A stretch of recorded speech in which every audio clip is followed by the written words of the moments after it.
Do not think that I have come to abolish the law or the prophets. I have come not to abolish, but to fulfill.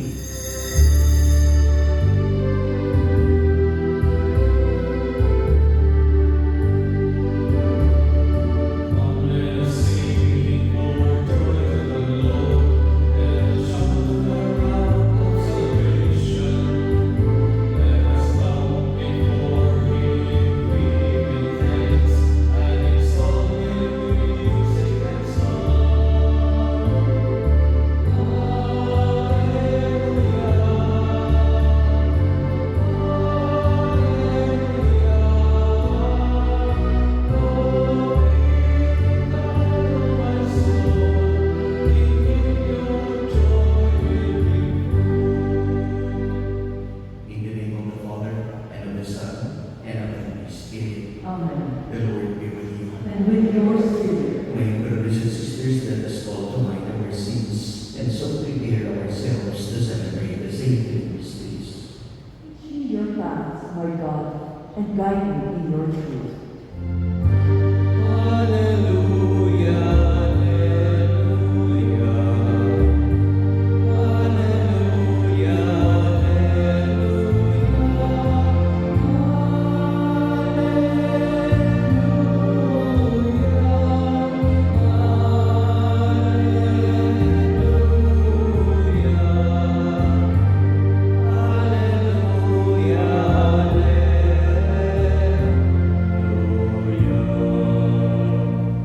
The Lord be with you. And with your spirit. A proclamation from the Holy Gospel according to Saint Matthew. Glory to you, O Lord. Jesus said to his disciples, "Do not think that I have come to abolish the law or the prophets. I have come not to abolish, but to fulfill. Amen, I say to you, until heaven and earth pass away, not the smallest letter or the smallest part of the letter will pass from the law, until all things have taken place. Therefore, whoever breaks one of the least of these commandments and teaches others to do so will be called his in the kingdom of heaven. But whoever obeys and teaches these commandments will be called greatest in the kingdom of heaven." My brothers and sisters, the Gospel of the Lord. Praise to you, Lord Jesus Christ. My brothers and sisters, to put into context our readings, especially our Gospel for today, the Gospel of Matthew is directed at the leadership of the Jewish background. But however, their Jewish background and traditions were things that were not easy for Christian converts to give up. And it is not only Saint Matthew, but also Saint Paul, who go out on their way to assure the Jewish converts that Christianity is not a rejection of Judaism, but its natural development. What is the point of contention in here is changes. My brothers and sisters, whether we like it or not, this kind of issue continues to happen even today. There are a lot of people, Catholic Christians, who are against the Catholic tradition now. According to them, it is better to have only a Latin Mass. Latin Mass is not bad. However, as the Second Vatican Council introduces a Mass using the different languages and dialects of the people, one thing is being introduced also. And I do hope that people would understand it. Before, when Latin Mass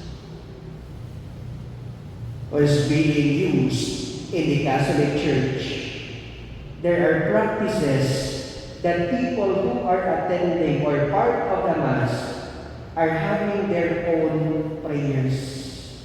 Some of them reading their novenas.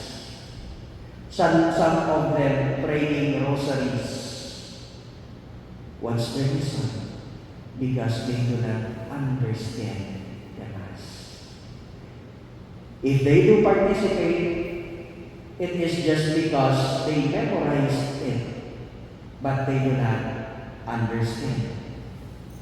And here comes the Church introduced a Mass according to the language of the people in order for them to understand and fully participate. In the context of our gospel for today, my brothers and sisters, Jesus said that I did not come to abolish the law, but to fulfill it with a little change. And what is the change in it? A law with love.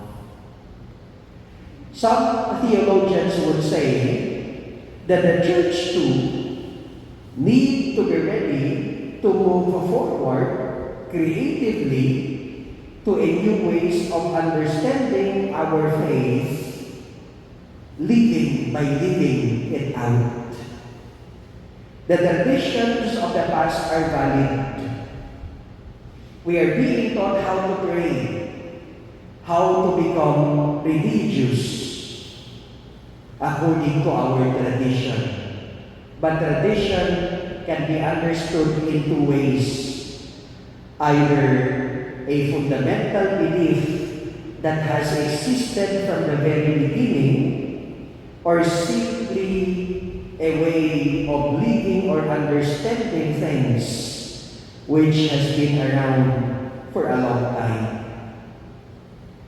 There are a lot of examples that we can cite that change to really happen in order for God to really try to let people understand that people must have to live their faith. Example, Saint John Newman. He was an Anglican cardinal. As he tried to understand his faith, it brought him to a change.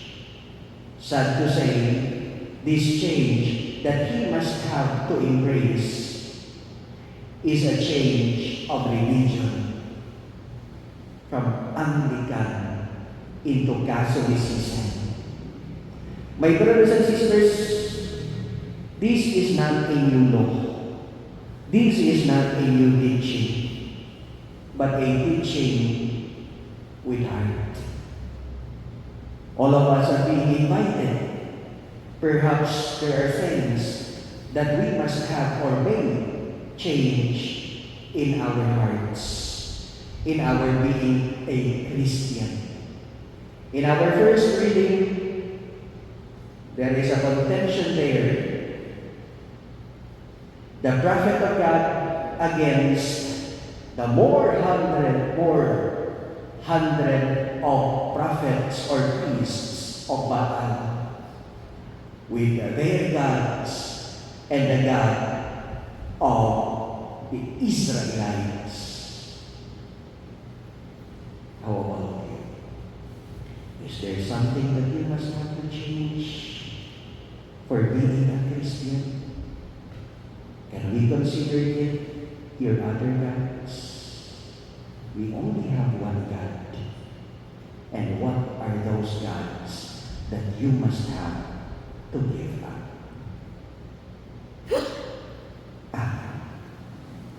At the time he was betrayed and entered willingly into his passion, he took bread and giving thanks, broke it, and gave it to his disciples as saying, "Take this, all of you, and eat of it, for this is my body, which will be given out for you."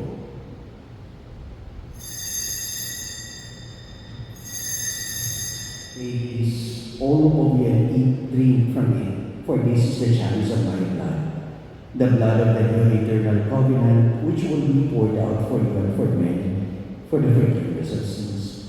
Do this in memory of me.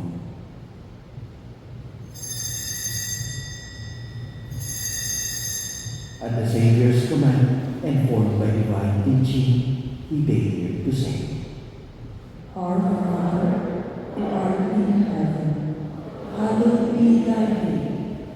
Thy kingdom come, thy will be done, on earth as it is in heaven.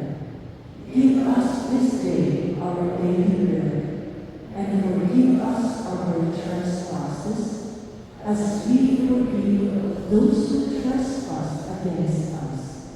And lead us not into temptation, but deliver us from evil. Behold Jesus Christ, the Lamb of God. Behold him who takes away the sins of the world. Blessed are those called to the supper of the Lamb. Lord, I am not worthy that you should enter under my roof, but only say the word, and my soul shall be healed.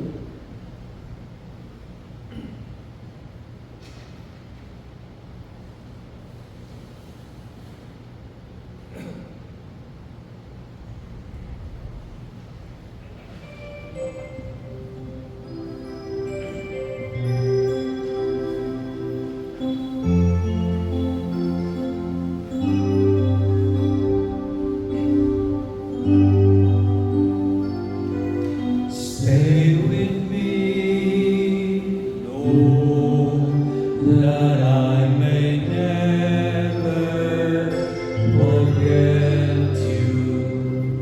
Stay with me, Lord, because I'm weak.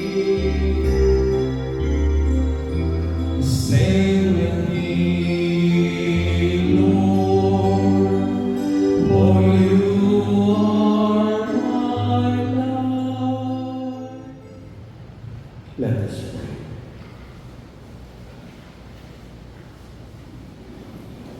May your healing work, O Lord, free us, we pray, from doing evil, and lead us to what is right, through Christ our Lord. The Amen. Lord be with you. And with your spirit, And may the blessing of the Almighty God be with you all, the Father, the Son, and the Holy Spirit. Amen. The Mass is ended. Let us go in peace. Thanks be to God.